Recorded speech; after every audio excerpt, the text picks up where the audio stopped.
ಕ್ರಿಸ್ತನಲ್ಲಿ ಪ್ರೀತಿಯಿಂದ ಕರೆಯಲ್ಪಟ್ಟಂತಹ ಎಲ್ಲ ನನ್ನ ಸಹೋದರ ಸಹೋದರಿಯರಿಗೆ ಯೇಸು ಕ್ರಿಸ್ತನ ನಾಮದ ಮುಖಾಂತರ ವಂದಿಸುತ್ತಾ ಮಾರ್ಚ್ 30ಕ್ಕೆ ನೇಮಕವಾದ ರಾತ್ರಿಯಾಗಿದೆ. ಅವರು ದೇವರ ಸೇವಕನಾದ ಮೋಶೆಯ ಹಾಡನ್ನು, ಕುರಿಮರಿಯಾದಾತನ ಹಾಡನ್ನು ಹಾಡುತ್ತಾ, ಸರ್ವಶಕ್ತನಾಗಿರುವ ದೇವರಾದ ಕರ್ತನೇ, ನಿನ್ನ ಕ್ರಿಯೆಗಳು ಮಹತ್ತವಾದವುಗಳು, ಆಶ್ಚರ್ಯಕರವಾದವುಗಳೂ ಆಗಿವೆ. ಪರಿಶುದ್ಧರ ಅರಸನೇ, ನಿನ್ನ ಮಾರ್ಗಗಳು ನ್ಯಾಯವೂ ಸತ್ಯವೂ ಆಗಿದೆ. ಪ್ರಕಟಣೆ 15ನೇ ಅಧ್ಯಾಯ 3ನೇ ವಚನ.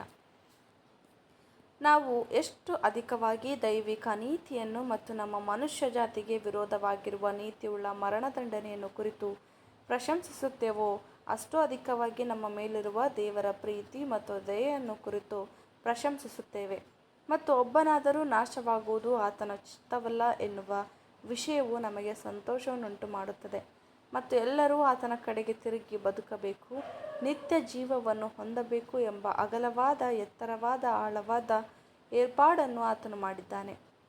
ಈ ದಯೆಯ ಏರ್ಪಾಡು ಇದೆ ಎಂದು ಪಾಪವನ್ನು ಅಲಕ್ಷ್ಯ ಮಾಡುವಂತಿಲ್ಲ, ಅಥವಾ ಪಾಪಿಯು ಅದನ್ನು ಅಲಕ್ಷ್ಯ ಮಾಡಲು ಅನುಮತಿಸುವಂತಿಲ್ಲ.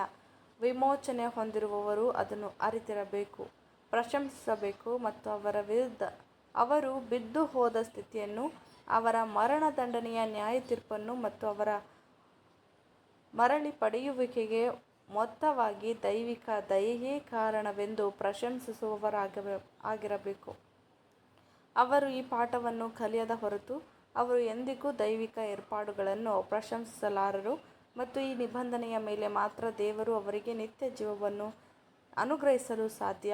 ದೇವರ ಕೃಪೆ, ಕ್ಷಮಾಪಣೆ ಮತ್ತು ಅವರು ಆತನಿಗೆ ಹಾಗೂ ಆತನ ನೀತಿಯ ನಿಯಮಗಳಿಗೆ ವಿಧೇಯರಾಗುವುದಕ್ಕೆ ಇರುವ ನಿಬಂಧನೆಗಳು ಇದಾಗಿದೆ ಎಂಬುದೇ. ಆಮೆನ್.